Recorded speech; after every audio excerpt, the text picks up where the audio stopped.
Hello, welcome to Yoga by Lucy at home. In this short tutorial video, we're going to be looking at the transition of the downward dog step through. So when you're wanting to move from your downward dog position and step through into your lunge. So this is a hard transition. You might be in your yoga class, the person next to you, the leg glides gracefully through and lands light as a feather perfectly between the hands. But in reality, it's a lot harder than that. And it's a combination of many things. So technique has a big part to play in it, as well as the strength and flexibility. And as always with the yoga, it's this combination of mind, breath, and body. The breath is crucial, as always. We inhale as we expand, usually, and we exhale as we contract. So imagine you're inhaling, you're raising that leg up behind you, you're exhaling, you're contracting and stepping it through.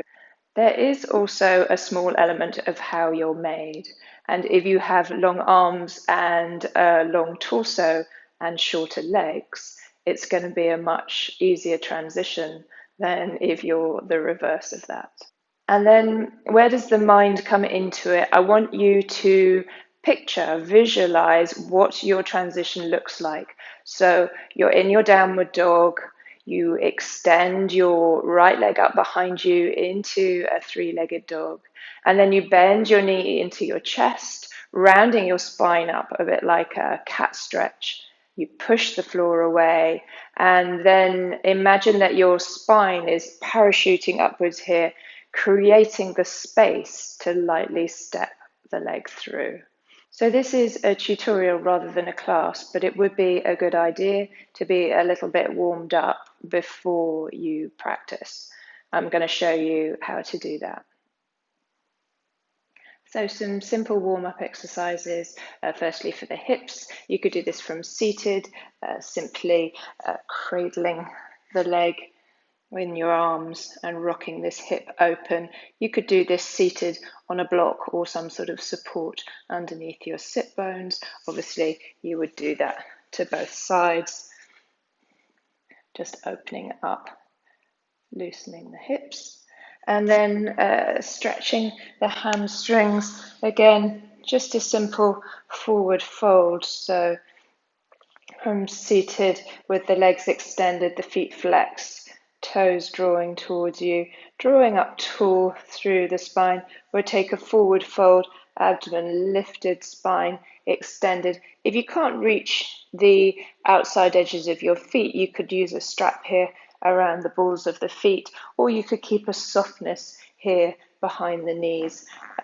Wherever you are, you just want to feel a good stretch along the hamstrings.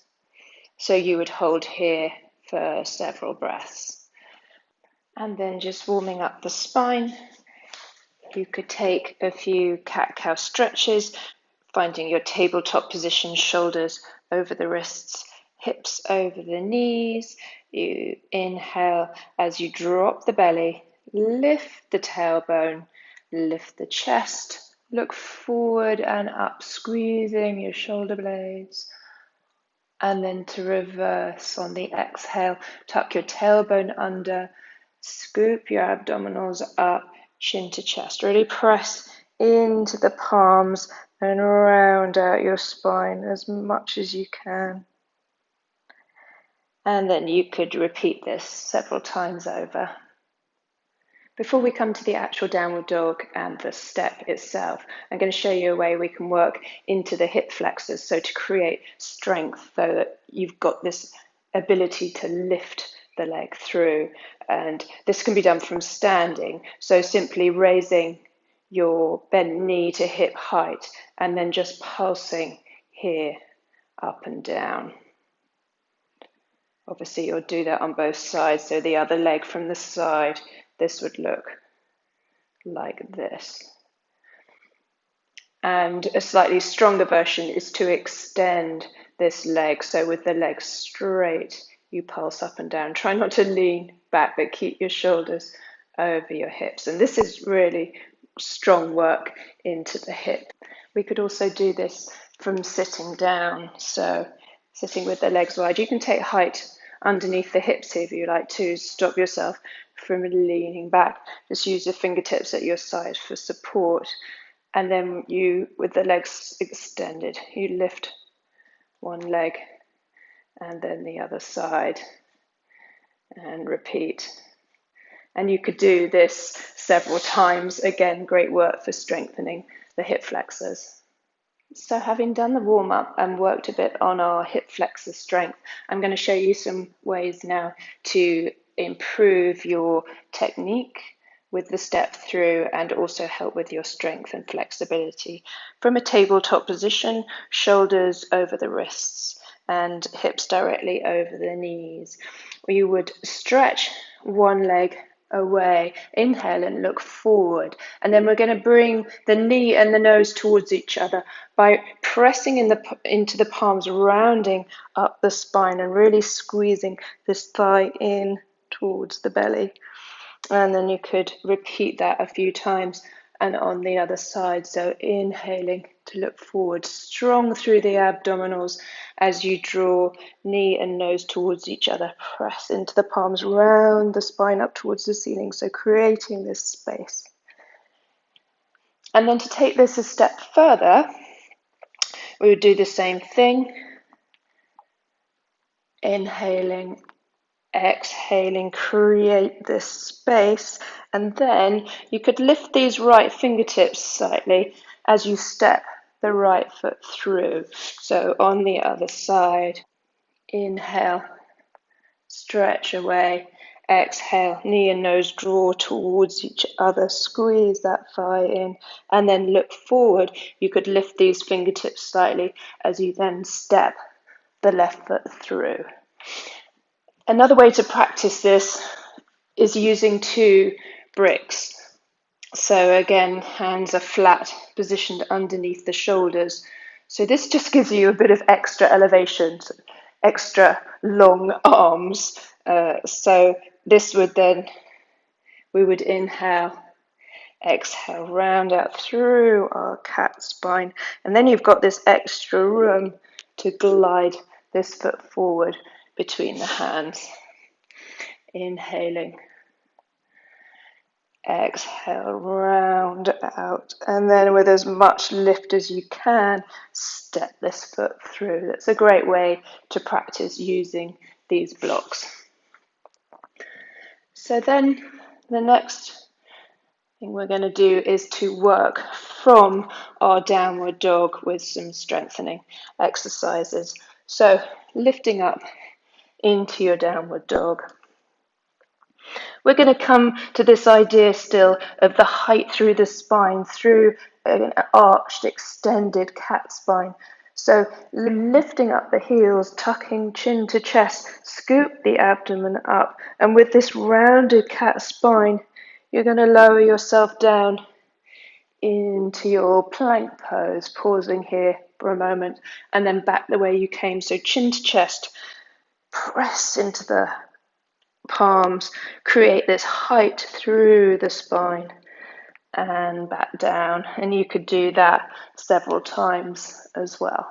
So next, coming back up into your downward dog, we're going to come into a three-legged dog. So on the right side, you'd raise this leg up, keep a symmetry in the hips and the shoulders. Inhale as you stretch that leg away, and then come onto the ball of the left foot, and again this rounded cat spine as we draw the knee and the nose towards each other. And then inhale, stretch away. You could do that a couple more times. Other side, left foot. Inhale as it stretches away. Exhale. As we come through, it's a hovering plank. Our shoulders come above our wrists, knee to nose.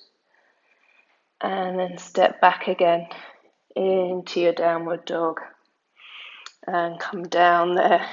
Take a bit of a break. So you may have noticed that the poses I just showed you, I was working really slowly Because if we work with a lot of speed and momentum, we're not going to get the same benefit, the same working through the strength of our core, our abdominal muscles, as when we work slowly. So, for example, the previous pose, if I come through really fast, it's much easier. And so, for the benefit of practicing, if you work slowly, that's going to be more efficient. So I'm going to actually show you now, we're going to work into the step through. So from downward dog,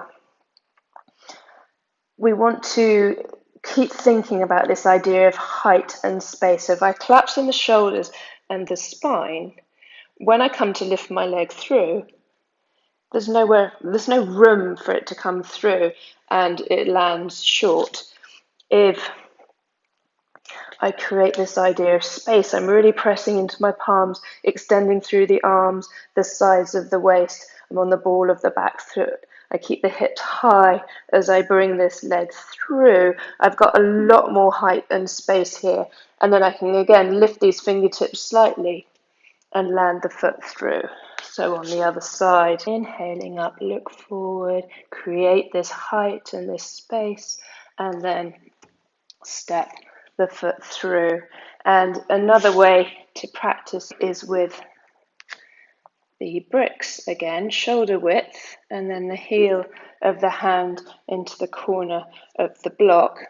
Press the palms down into your downward dog, and same thing, inhaling, look forward, exhale, step through, and left side, inhale, look forward, and step through.